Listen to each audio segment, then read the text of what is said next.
The year is 1453, and the world stands at a precipice it does not yet comprehend. The ancient walls of Constantinople, those mighty fortifications that have withstood countless sieges for over 1,000 years, are about to crumble under the relentless assault of a young Ottoman sultan whose ambition knows no bounds. This is not merely the story of a city's fall.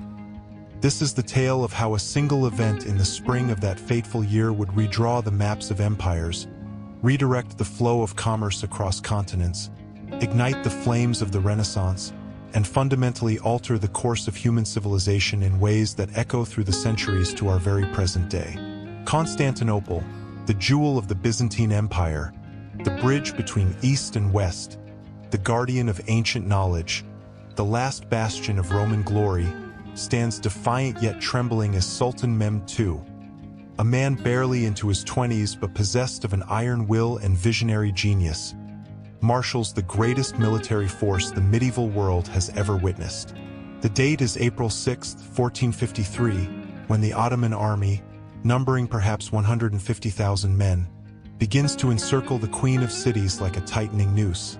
The Byzantine defenders, led by their Emperor Constantine XI palaiologos, can muster barely 8,000 souls to man walls that stretch for 14 miles around the peninsula.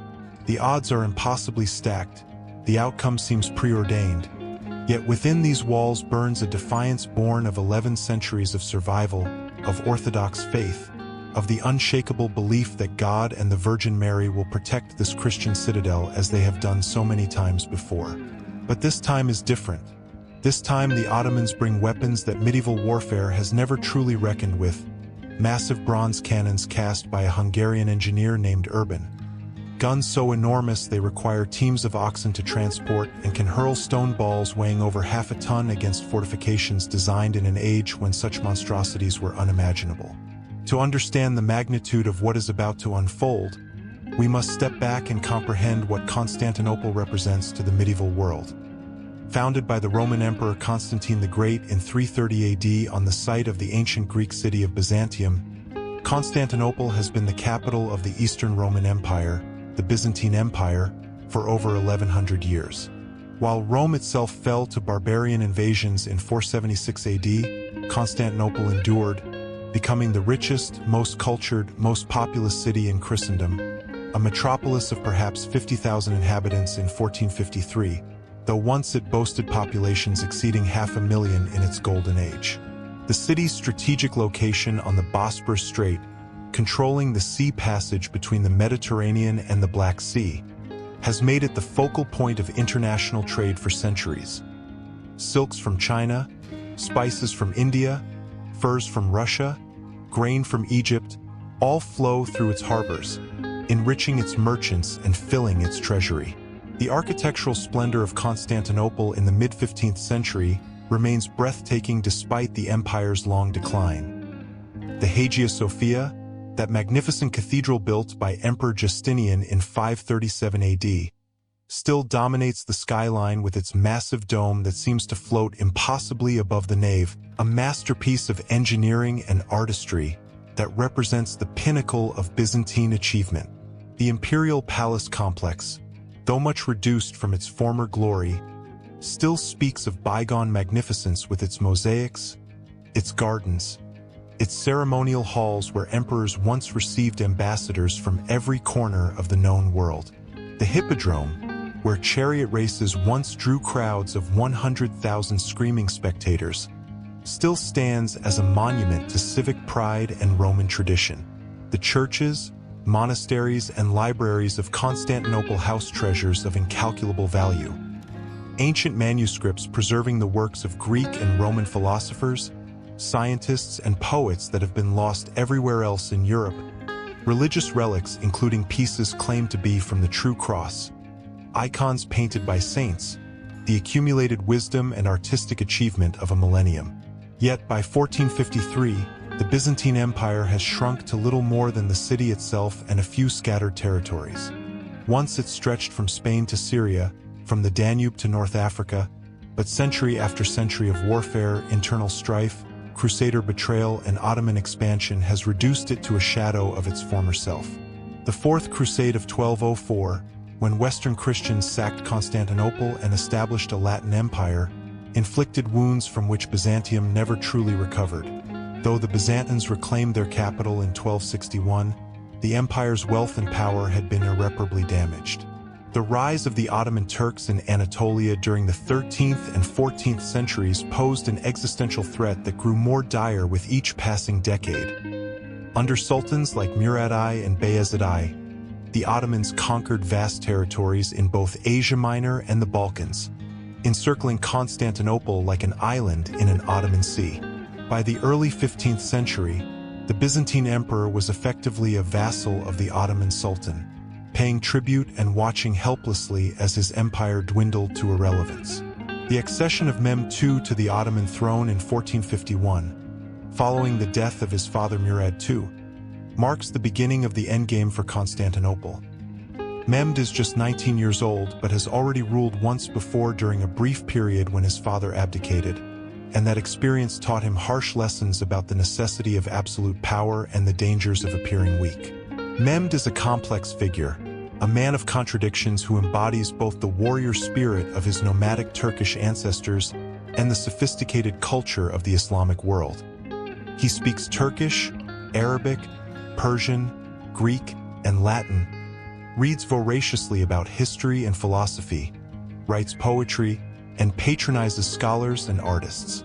Yet this cultured Renaissance prince is also utterly ruthless. Upon taking the throne, he orders the execution of his infant half-brother to eliminate any potential rival, a deed that shocks even the hardened Ottoman court, but establishes his willingness to do whatever is necessary to maintain power. From the moment of his accession, Mehmed has one overriding obsession: the conquest of Constantinople.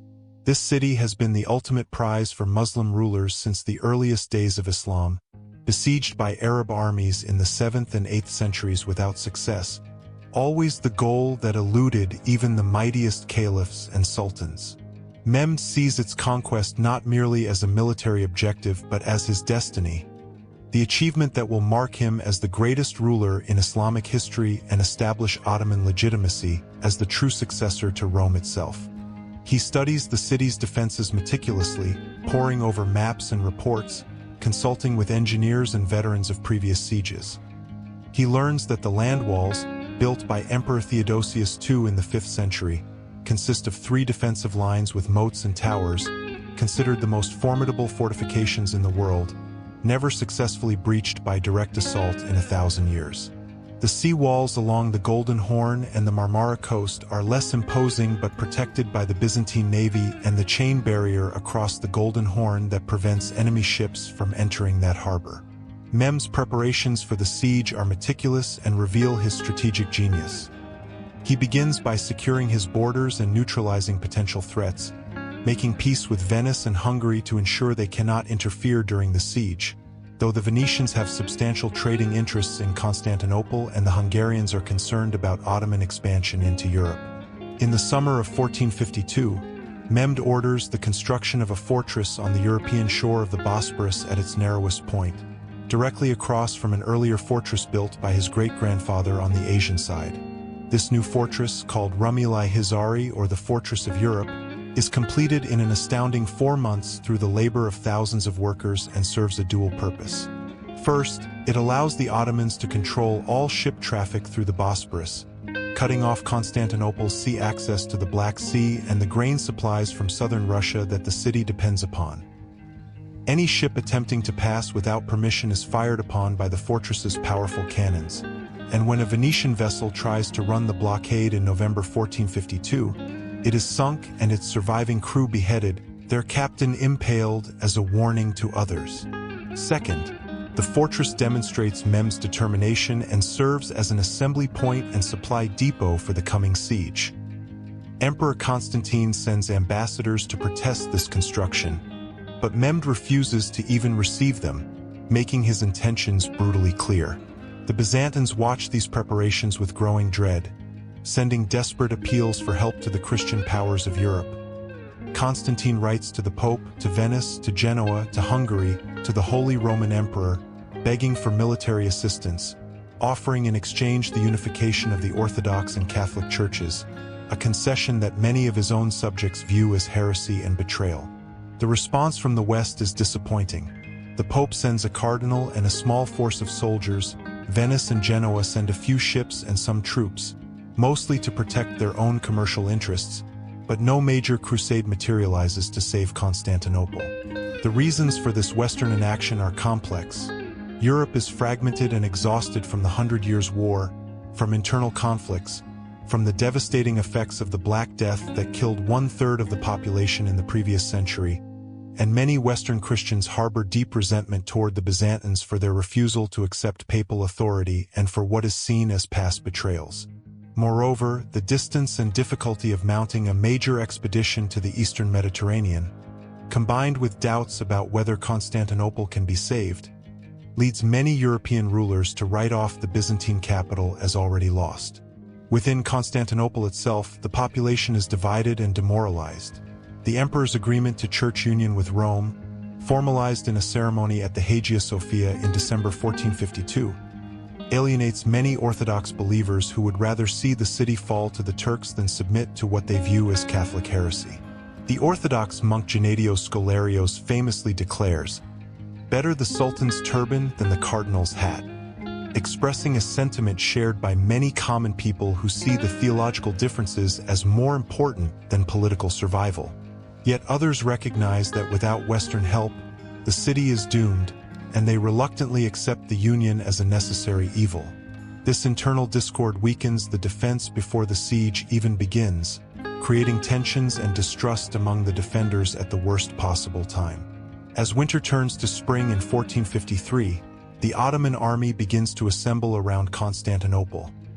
Troops march from all corners of the empire, from Anatolia and the Balkans, bringing with them supplies, equipment, and weaponry. The Sultan's personal guard, the Janissaries, represent the elite core of this force. These are Christian boys taken from their families as children through the Devshirme system, converted to Islam, and trained from youth to be the finest soldiers in the world, loyal only to the Sultan, forbidden to marry or own property, living only for warfare. The Janissaries number around 12,000 in 1453, equipped with muskets, bows, swords, and fierce discipline that makes them the terror of battlefields. Beyond the Janissaries, the Ottoman army includes regular infantry, cavalry units both heavy and light, engineers, sappers, miners, and a vast train of laborers and support personnel. The total force may exceed 150,000 men, though exact numbers are disputed by historians. Most impressive and terrifying are the cannons, those monstrous weapons that represent a revolution in warfare. Urban the Hungarian, who had first offered his services to Constantine but been turned away due to lack of funds, brings his skills to Mehmed and casts the largest cannon ever built, a bronze monster nearly 30 feet long that can fire stone balls weighing 1,200 pounds. This super cannon requires 60 oxen and 200 men to transport and can fire only 7 times per day due to the time needed to cool and reload. But its psychological impact is as important as its destructive power. When its roar echoes across the land, it sounds like the wrath of God himself. The Ottoman navy, though less renowned than the army, numbers over 300 vessels including galleys, transports, and smaller craft. While not as skilled as the Venetian or Genoese sailors, the sheer number of Ottoman ships poses a serious threat to Constantinople's sea walls and supply lines. On April 2, 1453, advanced Ottoman forces begin arriving outside the land walls of Constantinople. By April 6th, the main army is in position and the siege officially begins. Sultan Mehmed establishes his command post opposite the central section of the land walls near the gate of St. Romanus, where he plants his red and gold standard and erects his luxurious tent. From this position, he can observe the entire siege and direct operations. The Ottoman forces are deployed in a careful arrangement. The best troops, including the Janissaries, face the most vulnerable sections of the wall, while lesser units cover other areas and prevent any relief force from approaching. The cannons are wheeled into position, mounted on wooden platforms, and aimed at key points in the fortifications. Urban's great cannon is placed opposite the gate of St. Romanus, where Mehmed believes the walls are most vulnerable. Inside Constantinople, Emperor Constantine XI Palaiologos, the last of a dynasty that stretches back to the early 4th century, prepares his meager forces for what he knows may be a hopeless defense. Constantine is 58 years old, a capable soldier and administrator who has ruled for only 4 years, inheriting a virtually powerless throne and an empire that exists more in memory than reality. He is unmarried and childless, having lost his first wife to plague and his second in childbirth, both dynastic marriages that failed to produce an heir.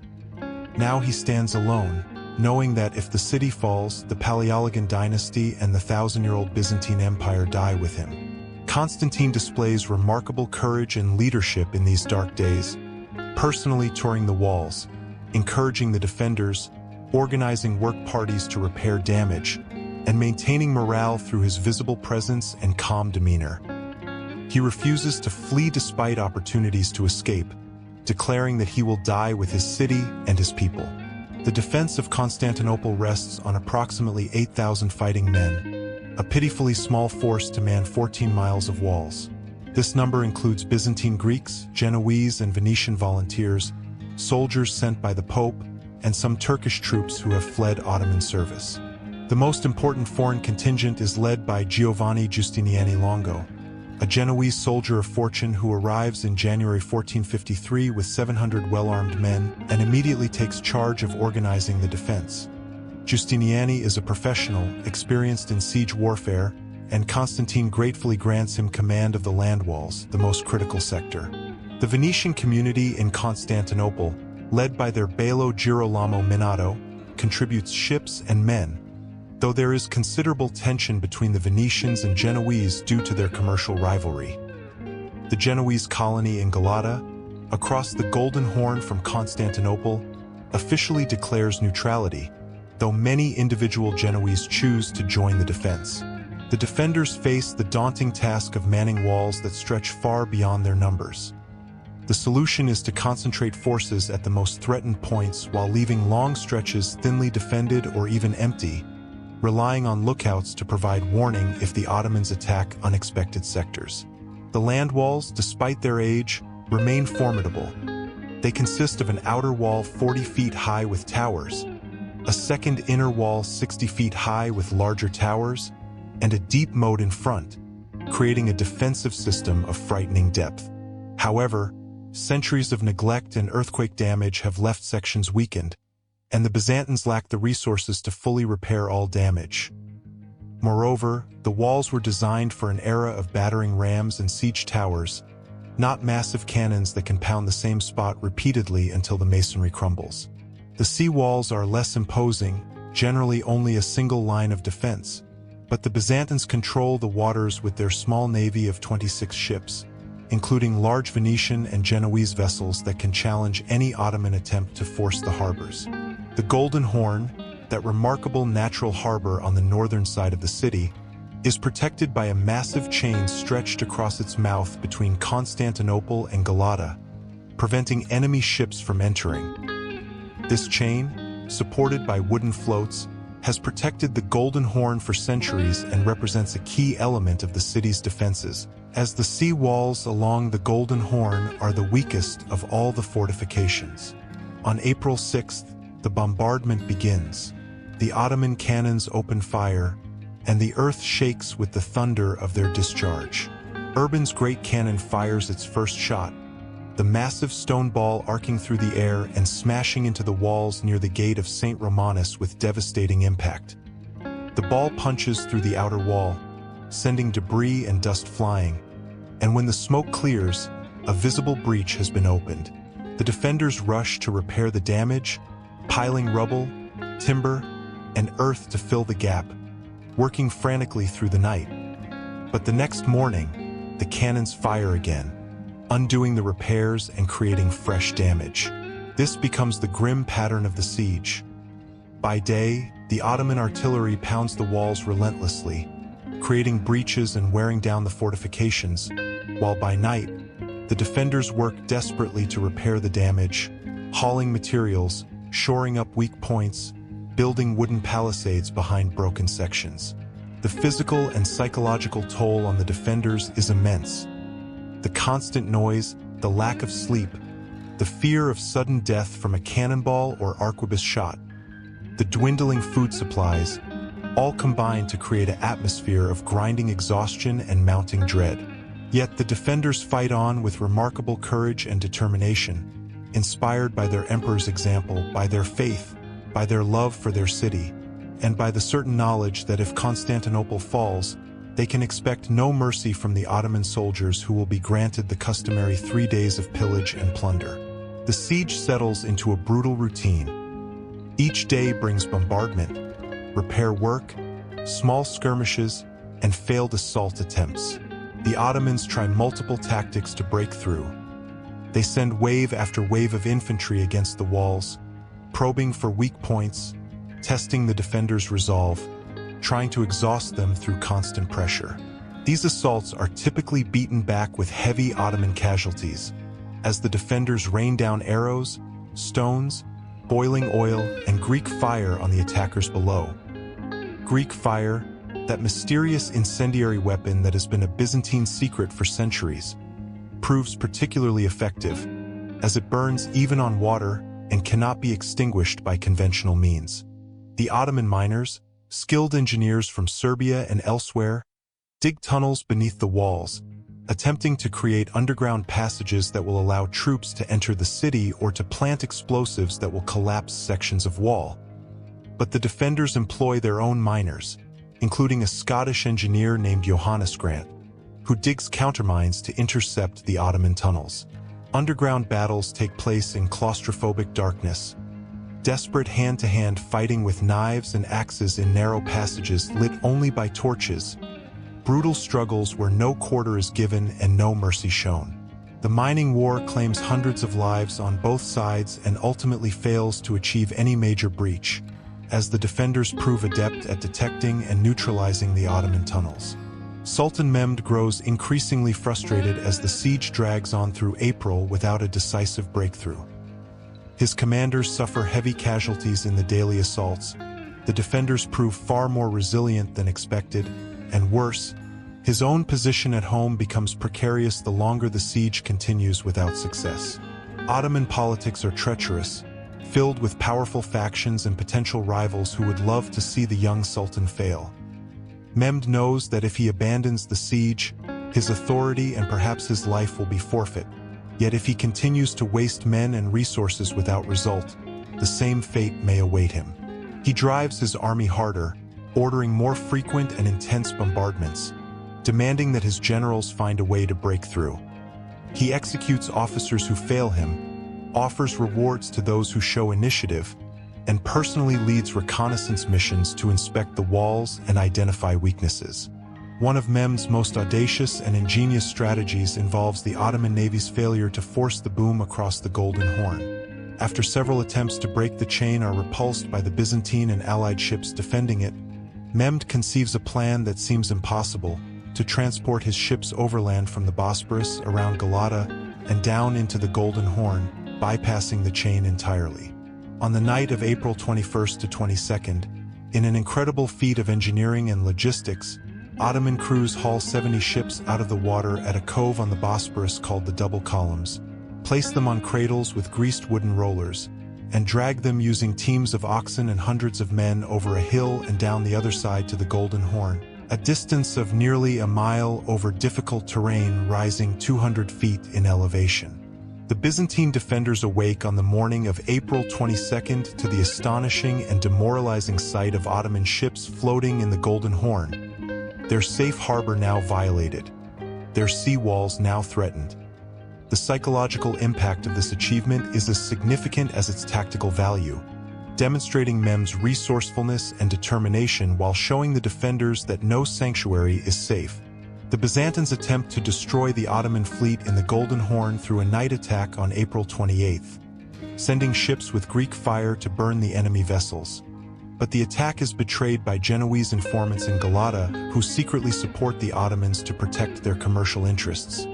The assault fails, and the Byzantines lose several ships and men, including the sailors who are captured and executed by Mehmed's order, some by impalement in view of the city walls to terrorize the defenders.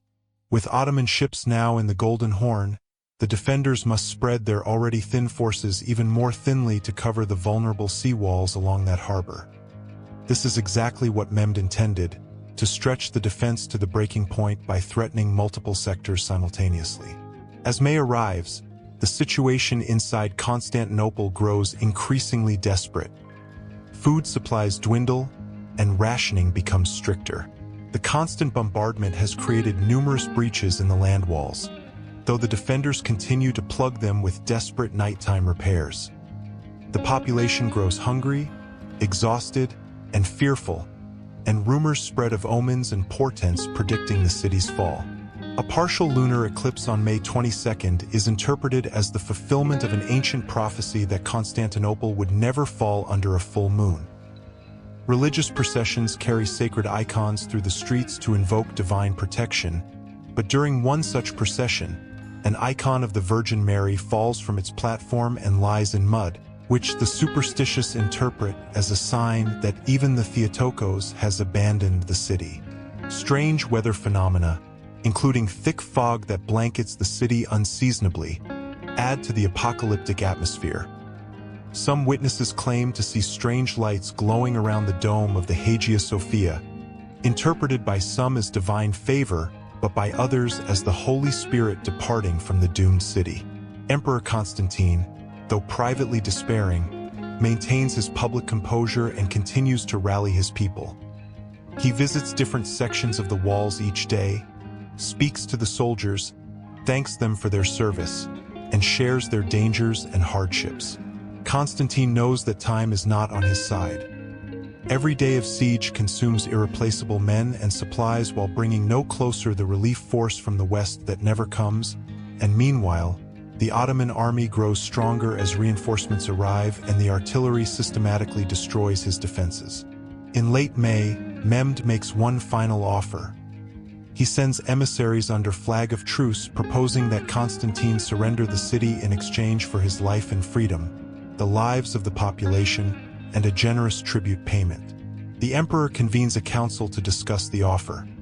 Some advisors urge acceptance, arguing that further resistance is futile and will only result in massacre when the city falls by storm, but Constantine refuses, declaring that he will never willingly surrender the city of Constantine the Great, that he would rather die as the last Roman emperor than live as an Ottoman puppet. He sends back his response. He will pay any tribute the Sultan demands, he will cede any remaining Byzantine territories outside the city walls, but Constantinople itself he cannot surrender as it belongs not to him but to God and to his people. If Mehmed wants the city, he must take it by force. Mehmed receives this answer with satisfaction rather than anger. He wanted the glory of conquering the city by assault rather than accepting its peaceful surrender, and now Constantine has given him that opportunity. The Sultan orders preparations for a final, all-out assault.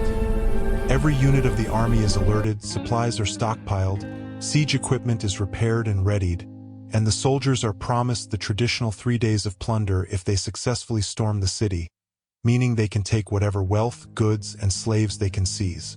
On May 26th, Mehmed issues orders for a day of rest. His troops are to prepare themselves physically and spiritually for the great assault to come, praying, checking their equipment, sharpening their weapons, writing final letters to loved ones. The defenders watch these preparations with grim determination, knowing that the final test is at hand. Constantine addresses his captains and soldiers, delivering a stirring speech in which he reminds them of their glorious heritage, of the 1100 years that Constantinople has stood as a beacon of civilization, of their duty to God and to posterity, asking them to fight not for him but for their families, their faith, and their honor. On Sunday, May 27th, an eerie quiet falls over the siege lines. The Ottoman cannons fall silent for the first time in weeks, creating an unnatural stillness that is more unnerving than the constant bombardment. Both sides know that the decisive moment approaches. Inside Constantinople, people flock to churches to pray, to confess their sins, to seek absolution and prepare for death, while the defenders make final repairs to the walls and brace themselves for the storm to come. That evening, Constantine orders a final religious procession through the city. Icons and relics are carried through the streets accompanied by priests chanting hymns, by crowds of weeping citizens, by soldiers pausing in their preparations to cross themselves and pray. The procession culminates at the Hagia Sophia, where Constantine himself attends a final service. The great cathedral is packed with people, Orthodox and Catholic united in this final hour, their theological disputes forgotten in the face of common danger. The emperor receives communion, asks forgiveness for his sins, and bids farewell to his household and closest advisors, knowing he will not see them again. Witnesses report that Constantine weeps as he embraces his servants and thanks them for their loyal service. After midnight, Constantine rides to the land walls for a final inspection of the defenses. He moves from post to post, speaking to the soldiers, encouraging them, thanking them, asking them to stand firm in the coming assault. At the Kirkaporta, a small postern gate in the inner wall that has been blocked up for years, Constantine meets with Giustiniani and other commanders to coordinate the defense.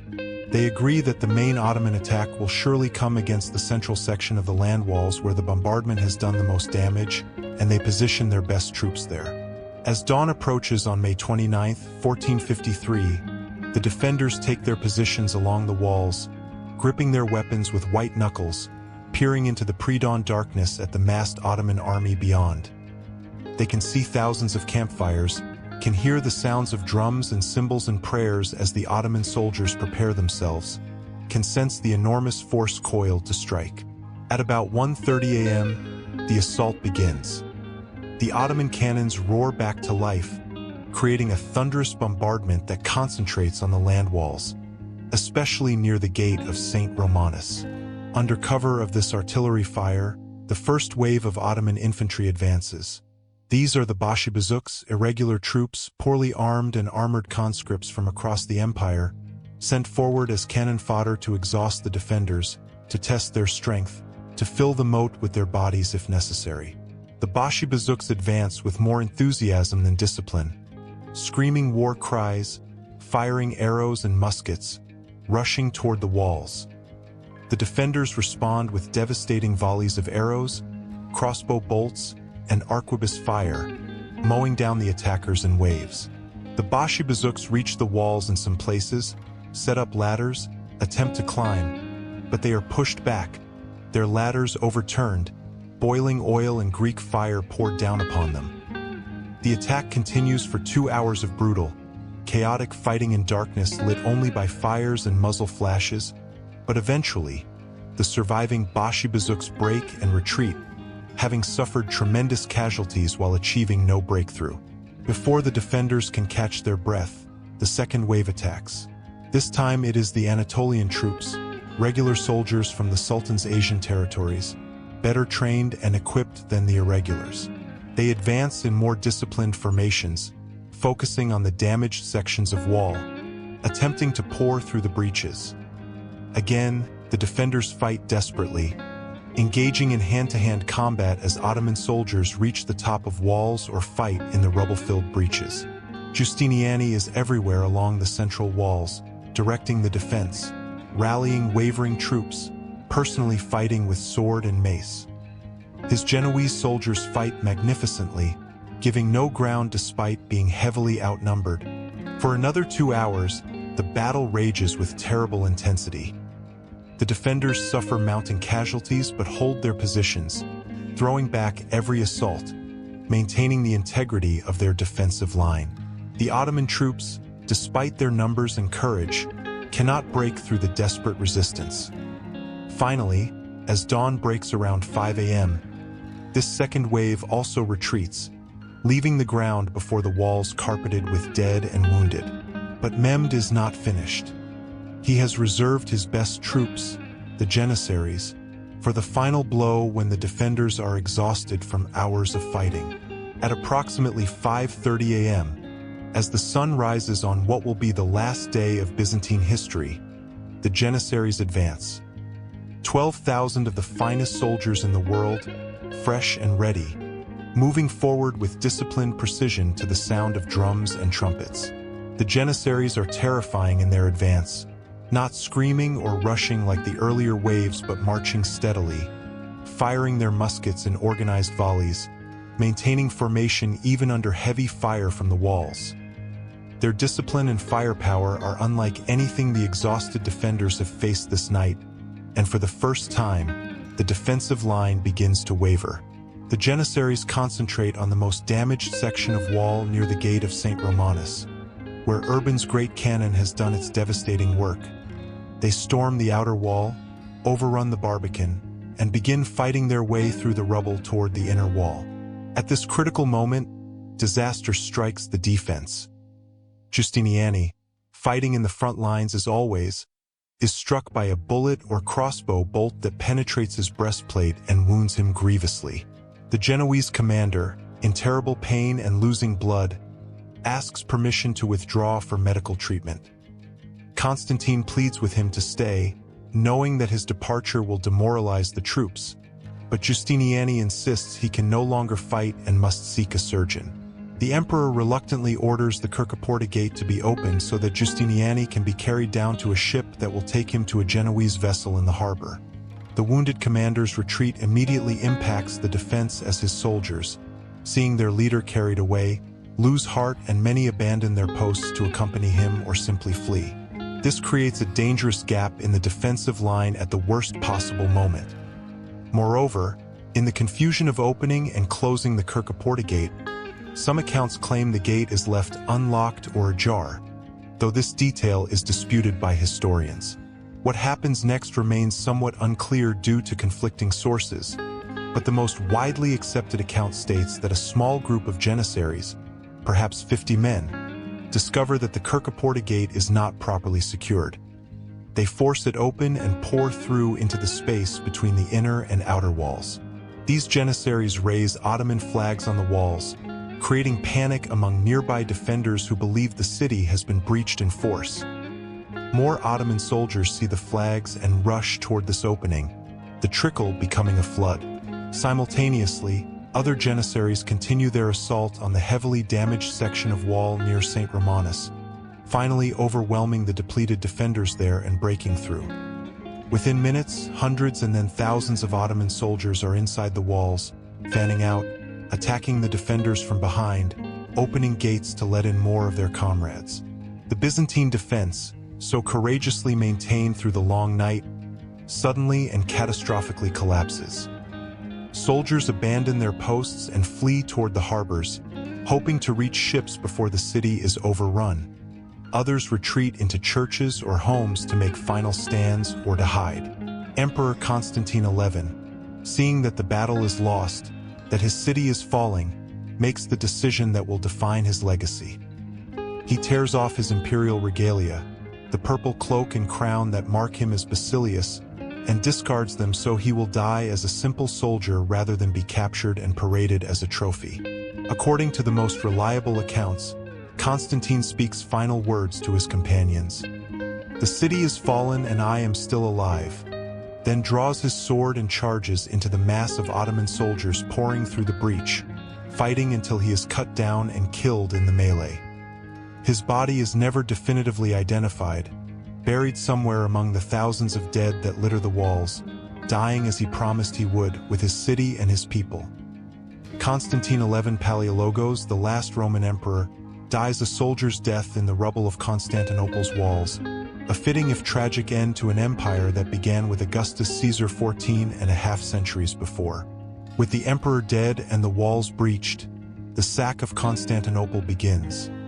Ottoman soldiers flood into the city, beginning 3 days of pillage as promised by their sultan.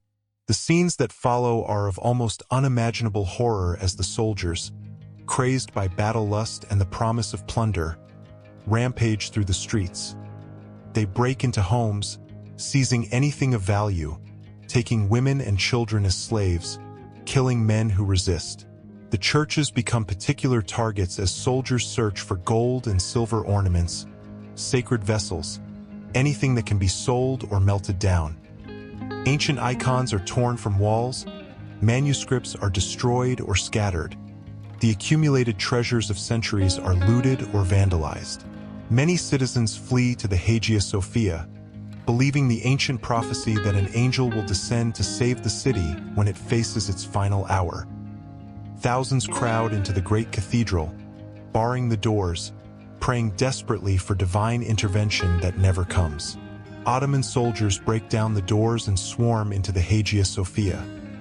They find a congregation of thousands, defenseless and terrified, and they begin to seize slaves, separating the young and healthy from the old and infirm, binding the valuable captives in long chains while killing those who have no value.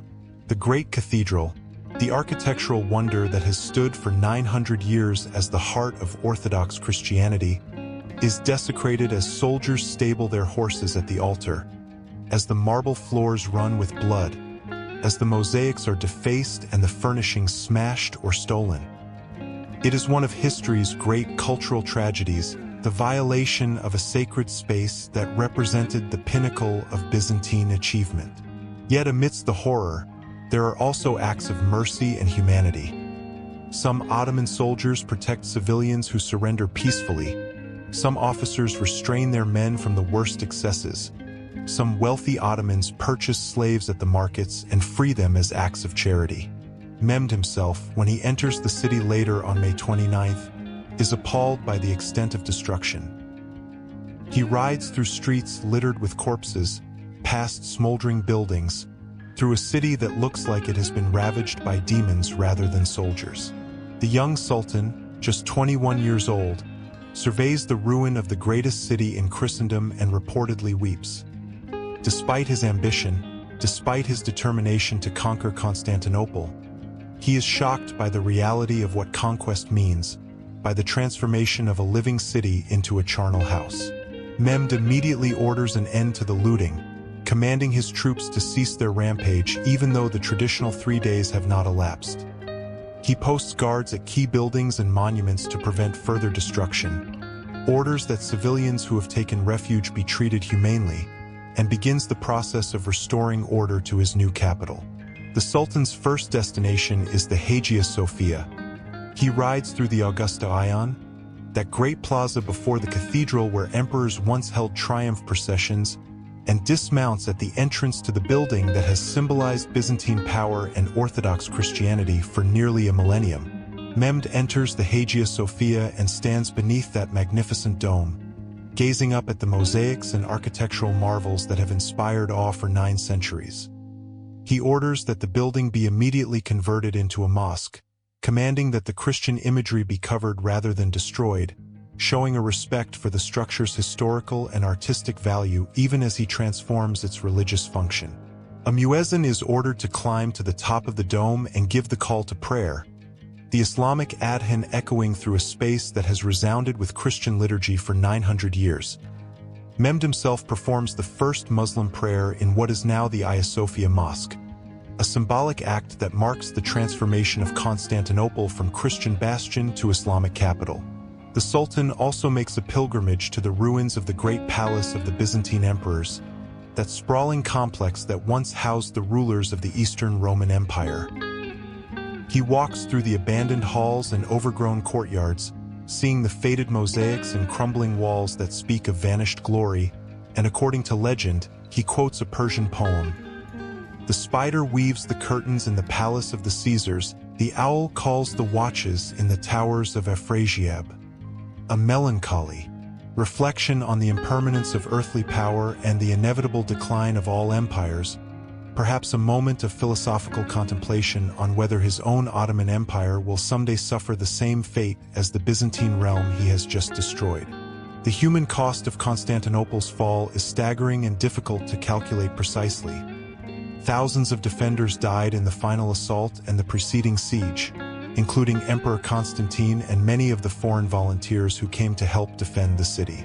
Giovanni Giustiniani, the Genoese commander whose wounding precipitated the defensive collapse, is evacuated by ship to Chios, where he dies of his wounds a few days later, his brave leadership unable to overcome the impossible odds.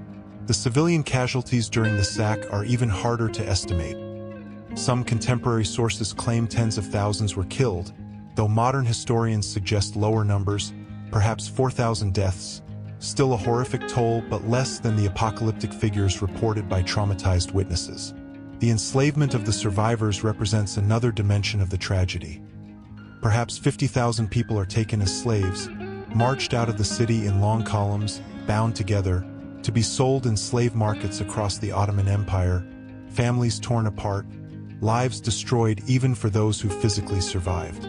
The population of Constantinople, which may have numbered 50,000 before the siege, is reduced to perhaps only a few thousand remaining residents by the end of May 1453. The great city that was once the most populous in Christendom is left half empty, whole neighborhoods abandoned, a ghost town requiring repopulation. Mehmed addresses this demographic crisis by implementing policies to restore Constantinople's population and economy. He orders that Greeks who fled during the siege can return safely and reclaim their property. He brings in Turkish settlers from Anatolia. He invites Jewish refugees from Spain and elsewhere to settle in the city. He guarantees religious freedom for Christians and Jews under Ottoman rule. And he appoints a new Orthodox patriarch, Gennadios Scholarios, the same monk who had opposed union with Rome, granting him authority over the Orthodox community. These pragmatic policies reflect Mehmed's vision of Constantinople not merely as a conquered city, but as the capital of a multi-ethnic, multi-religious empire. He renames it Istanbul, though this name doesn't become universal for centuries and Westerners continue calling it Constantinople well into the 20th century. The Sultan also embarks on an ambitious building program to restore and enhance his new capital. He repairs the walls, constructs new mosques and palaces, builds the famous Topkapi Palace as his residence, establishes markets and caravanserais to revive commerce, and sponsors the construction of schools, libraries, and public works. Within a generation, Istanbul recovers much of its former vitality, becoming once again a great cosmopolitan city, though now serving as the heart of the Ottoman rather than Byzantine Empire. The city's population grows to perhaps 400,000 by the early 16th century, approaching the heights it knew in antiquity. The fall of Constantinople sends shockwaves throughout Europe and the Mediterranean world. When news reaches Western capitals in June 1453, it is received with horror, dismay, and a certain guilty recognition that Christendom failed to save one of its most important cities. The Pope calls for a new crusade to recapture Constantinople, but the appeal falls on deaf ears as European powers remain divided and distracted by their own concerns. Venice and Genoa, the maritime republics that had commercial interests in Constantinople, negotiate new trade agreements with Mehmed, prioritizing business over religious solidarity. The fall of the Byzantine capital does contribute to increased fears of Ottoman expansion into Europe. Over the next century, the Ottomans will conquer most of the Balkans, threaten Vienna, dominate the Mediterranean, and become the greatest military power in the region, justifying the apocalyptic predictions made by those who warned that Constantinople's fall would open the gates to Islamic conquest of Christian Europe. Yet the Ottoman advance is eventually halted. The naval defeat at Lepanto in 1571, the failed siege of Vienna in 1683, and the gradual military modernization of European states eventually contain and then reverse Ottoman expansion, though the empire remains formidable until its final collapse in World War I. One of the most significant and often underestimated consequences of Constantinople's fall is its role in triggering the Renaissance and the Age of Exploration. When the city falls, hundreds of Greek scholars flee to the west, bringing with them precious manuscripts and profound knowledge of classical Greek literature, philosophy, and science. These refugee scholars settle primarily in Italy, where they find patronage at courts and universities eager for their expertise. They teach Greek language and literature, introduce Western Europeans to texts by Plato, Aristotle, the Greek tragedians, historians, and scientists that had been lost in the West for centuries. This influx of classical knowledge, combined with the manuscripts that Byzantine scholars bring with them or that Italian collectors purchase from Constantinople after its fall, provides crucial fuel for the intellectual revolution we call the Renaissance. Suddenly, Western thinkers have access to the full corpus of ancient Greek thought, not filtered through Arabic translations or Latin summaries, but in the original language, allowing for new interpretations and insights. Scholars like Marsilio Ficino, who translates Plato's complete works into Latin, or Angelo Poliziano, who pioneers critical textual analysis, build directly on the foundations laid by Byzantine refugees. The humanist movement that transforms European intellectual life owes an incalculable debt to the Greek scholars displaced by Constantinople's fall. The fall of Constantinople also impacts the age of exploration in a more direct economic way. With the Ottomans now controlling Constantinople and the traditional trade routes between Europe and Asia, the cost and difficulty of the spice trade increases dramatically. European merchants and monarchs begin seeking alternative routes to the riches of India and the East Indies, routes that bypass Ottoman-controlled territories. This economic pressure provides one of the key motivations for the Portuguese explorations down the African coast and eventually around the Cape of Good Hope, for Christopher Columbus's attempt to reach Asia by sailing west, for the entire European age of discovery that transforms world history in the late 15th and 16th centuries. In this sense, Mehmed's conquest of Constantinople inadvertently contributes to European global expansion. By cutting the traditional trade routes, he forces Europeans to find new paths that ultimately lead to the discovery of the Americas, the circumnavigation of the globe, and the establishment of European colonial empires. The symbolism of Constantinople's fall resonates far beyond its immediate political and economic consequences. For Orthodox Christians, it represents an apocalyptic event, the fall of the Second Rome, the end of the empire that had protected Eastern Christianity for over a millennium. The Russian Orthodox Church develops the concept of Moscow as the Third Rome, claiming that with Constantinople's fall to Islam, the center of true Christianity has shifted to Orthodox Russia, which now bears responsibility for defending the faith. This ideology influences Russian policy for centuries, contributing to imperial ambitions and the sense of Russia as the heir to Byzantine civilization. For Catholics in Western Europe, Constantinople's fall serves as a propaganda tool, used by popes and preachers to call for crusades and to demonize the Ottoman Turks as existential threats to Christendom. Yet this rhetoric rarely translates into effective military action, as European states remain too divided and self-interested to mount coordinated responses. In the Islamic world, Mehmed's conquest is celebrated as a great victory, the fulfillment of a goal that Muslim rulers had pursued for 8 centuries since the first Arab sieges in the 670s. The Prophet Muhammad himself, according to Hadith, had predicted that Constantinople would eventually be conquered by Muslim forces and praised the commander who would achieve this feat. Mehmed's success brings him enormous prestige throughout the Islamic world. He is hailed as Fatih, the conqueror, title by which he is known ever after, and his achievement legitimizes Ottoman claims to leadership of the Muslim world. The psychological impact on Mehmed himself is profound. Having conquered Constantinople at age 21, he sees himself as the heir to the Roman Caesars, adopting the title Kaiser I Rum, Caesar of Rome, claiming continuity between the Ottoman and Roman empires. This Roman nostalgia influences Ottoman ideology and propaganda for generations. The sultans present themselves not as destroyers of Rome, but as its legitimate successors, the latest dynasty in an unbroken line stretching back to Augustus. Mehmed's later military campaigns reflect this imperial vision.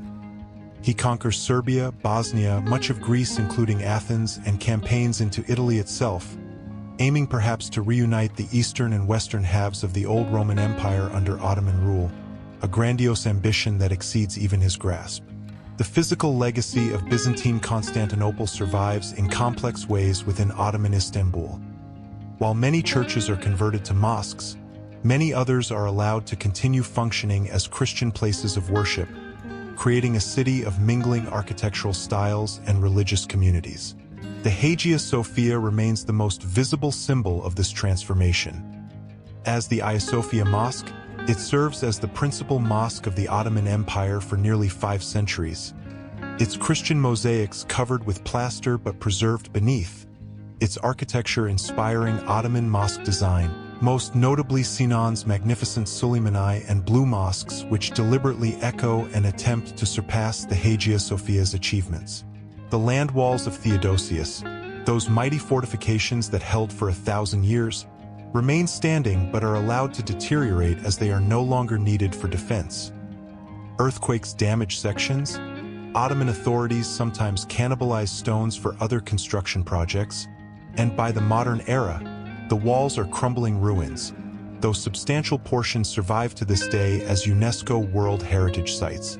The Great Palace of the Byzantine emperors, already largely abandoned before 1453, falls into complete ruin. Its site is eventually covered by Ottoman buildings, and most of its remains lie buried beneath modern Istanbul, occasionally revealed by archaeological excavations that provide tantalizing glimpses of vanished splendor. Some Byzantine monuments are deliberately destroyed. The Column of Constantine, erected by the city's founder, is damaged by fire and eventually largely demolished. The Church of the Holy Apostles, where Byzantine emperors were buried, is torn down to make way for the Fatih Mosque, and countless smaller churches and monuments simply disappear over time. Yet enough survives that walking through modern Istanbul, one can still encounter Byzantine remnants. Sections of the walls, ancient cisterns like the famous Basilica cistern with its forest of columns, fragments of mosaics and sculptures in museums, the occasional church preserved as a museum, all testify to the Byzantine heritage that underlies the Ottoman and modern Turkish city. The human stories from Constantinople's fall continue to resonate across the centuries. The tale of Emperor Constantine's heroic last stand, refusing to abandon his people and dying as a simple soldier in the city's defense, becomes a powerful legend in Greek culture. Constantine is remembered as the Marble Emperor, sleeping beneath the Golden Gate awaiting the day when an angel will awaken him to reclaim Constantinople for Christianity. This myth sustains Greek hopes during the centuries of Ottoman rule and influences the Greek War of Independence in the 1820s, when Greek revolutionaries fight to create a new Greek state and dream of eventually recapturing Constantinople. The stories of Constantinople's defenders, particularly the foreign volunteers like Giustiniani who came to fight for a city not their own, inspire later generations. These men who could have stayed safely in their homelands but chose to stand with Constantine against impossible odds embody ideals of honor, loyalty, and sacrifice that transcend nationality and religion. The fate of the last Byzantine imperial family adds another layer of tragedy. Constantine XI had brothers who survived, but they were captured or fled, and the legitimate Palaiologos line dies out within a generation, though various pretenders claim Byzantine descent over the centuries. The Byzantine aristocratic families are scattered. Some remain in Ottoman territories and gradually assimilate. Some flee to Venice or other Italian cities where they maintain their Greek identity. Some intermarry with Western nobility, spreading Byzantine blood through European royal houses. Historians debate what might have happened if Constantinople had held out in 1453.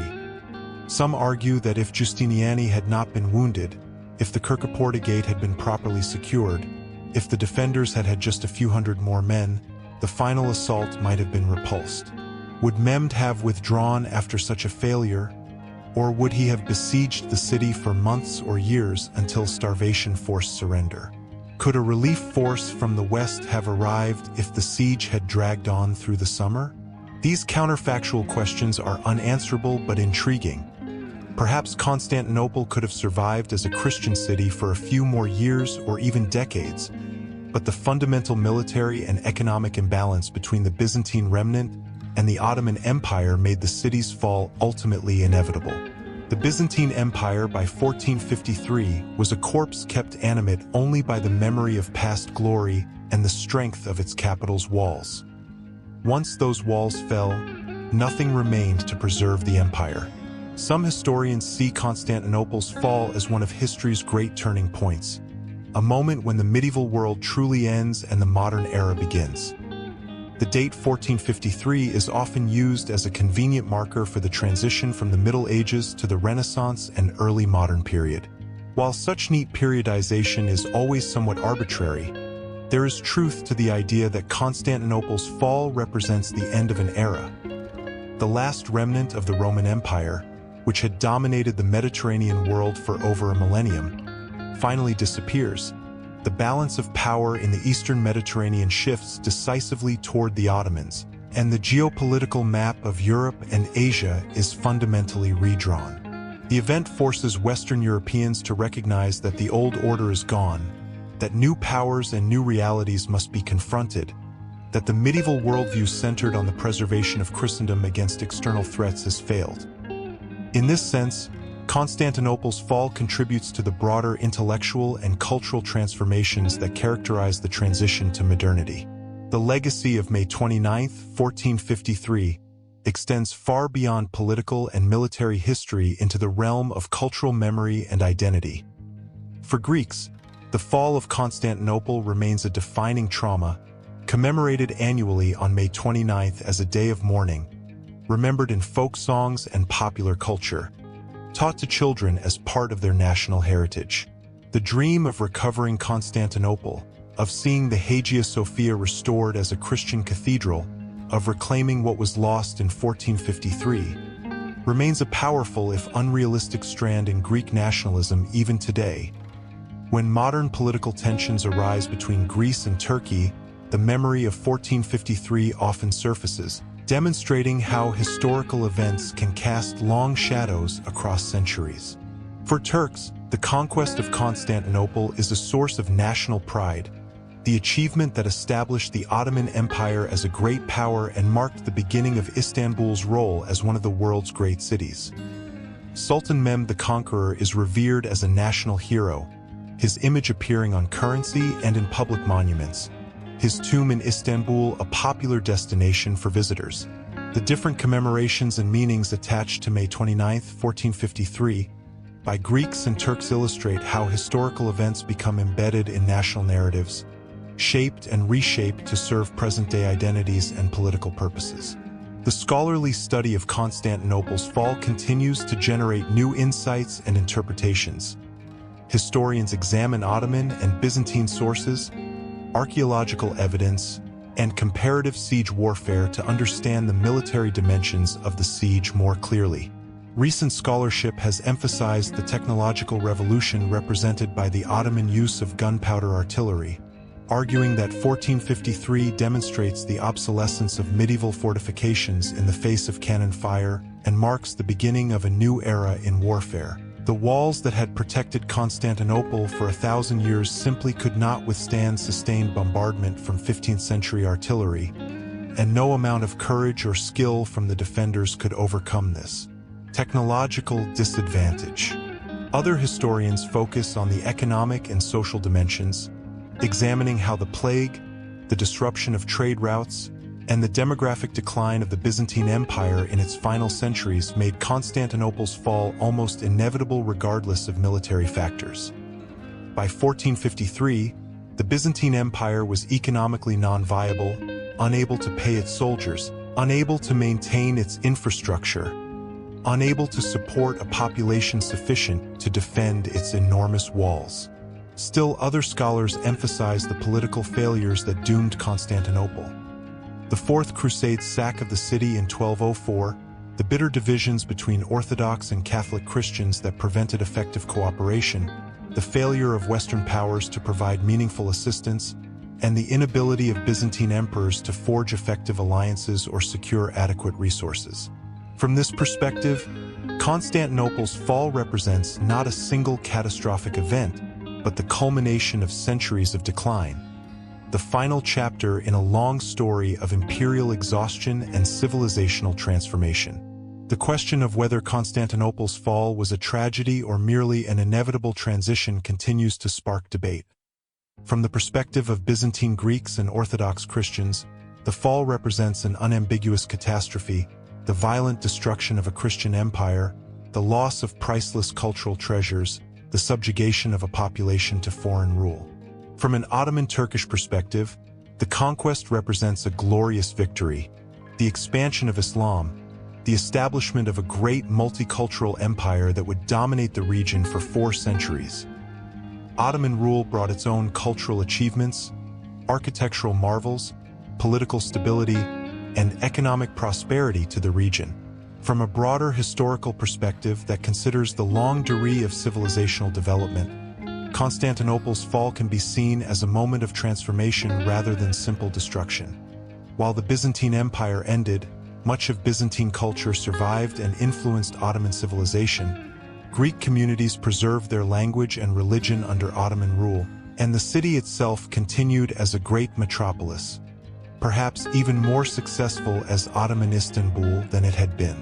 As late Byzantine Constantinople, the refugees who fled westward carrying classical manuscripts contributed immeasurably to European intellectual development. So in a paradoxical way, Constantinople's fall led to the rebirth rather than death of classical civilization through the Renaissance. These multiple perspectives remind us that historical events rarely have simple meanings or outcomes. What appears as apocalyptic ending from one viewpoint may be the necessary precondition for new beginnings from another. The fall of Constantinople also raises profound questions about the nature of historical memory and commemoration. Why do some events achieve such iconic status in collective memory while others of equal or greater significance are forgotten? Constantinople's fall has generated an extraordinary amount of commemoration, literature, art, and scholarship across 5.5 centuries, becoming one of those rare historical moments that transcends its immediate context to achieve almost mythical status. Part of this enduring fascination stems from the dramatic nature of the event itself. The long siege, the heroic but doomed defense, the young sultan determined to achieve what his predecessors could not, the last emperor dying sword in hand, the great city falling after standing for over a millennium. All these elements combine to create a narrative that feels almost literary in its perfect tragic structure. The fall of Constantinople gives us heroes and villains, moments of high drama and profound pathos, technical innovation and human courage, grand strategy and intimate personal stories, all set against the backdrop of one of history's most beautiful and significant cities. It is, in short, the stuff of legend, and legends endure in human memory in ways that mere facts do not. Moreover, Constantinople's fall carries symbolic weight that magnifies its significance beyond its immediate military and political consequences. It represents the end of antiquity, the triumph of gunpowder over medieval fortifications, the shift in power from Christianity to Islam in the Eastern Mediterranean, the close of the Middle Ages, and the beginning of modernity. Events that can be read as markers of major historical transitions tend to receive outsized attention because they help us organize and make sense of the past. We need such moments to structure our historical narratives, to mark the boundaries between periods, to identify the hinge points where the trajectory of history shifted. Whether Constantinople's fall truly deserves this status or whether we have retrospectively assigned it meanings that contemporaries did not fully perceive is debatable. But the fact remains that for centuries, this event has served as a crucial reference point for understanding late medieval and early modern history. As we reflect on the fall of Constantinople from the vantage point of the 21st century, more than 570 years after the event, certain themes emerge with particular clarity. The fragility of even the greatest civilizations, the inexorable operation of technological and economic forces that can overwhelm courage and culture, the tragedy of internal division and missed opportunities for cooperation, and the persistence of memory long after the physical structures have crumbled. Constantinople's mighty walls, which seemed eternal to medieval observers, proved vulnerable to innovation in military technology. The Byzantine Empire, which considered itself the divinely ordained heir to Rome and destined to endure until the end of the world, discovered that history has no permanent victors and that every empire eventually falls. The bitter religious disputes between Orthodox and Catholic Christians that prevented effective cooperation against the common Ottoman threat remind us how destructive ideological purity can be when it prevents practical alliances. The failure of Western European powers to provide meaningful assistance to Constantinople despite the obvious threat that Ottoman expansion posed to all of Christendom illustrates the short-sighted selfishness that so often characterizes international relations. Yet the story is not entirely one of loss and failure. The resilience of Greek culture under Ottoman rule, the preservation of Byzantine architectural and artistic heritage, the contributions of Byzantine refugees to the European Renaissance, and the eventual emergence of modern Greece and Turkey as independent nations all testify to the survival and transformation of the civilizations that clashed in 1453. The city that Constantine founded in 330 AD still thrives as Istanbul, now home to 15 million people, a vital cosmopolitan metropolis that bridges Europe and Asia.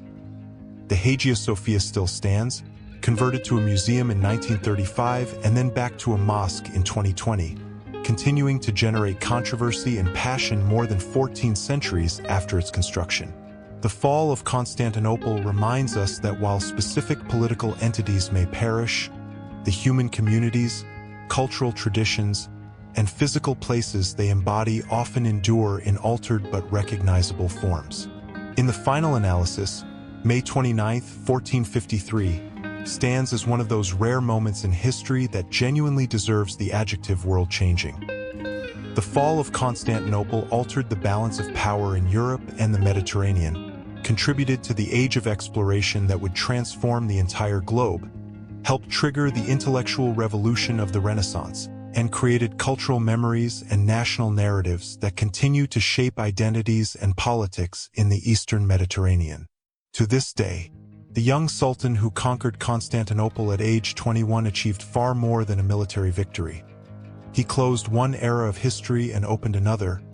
He ended a millennium-old empire and founded a new one. He demonstrated that no fortress is impregnable and no power eternal.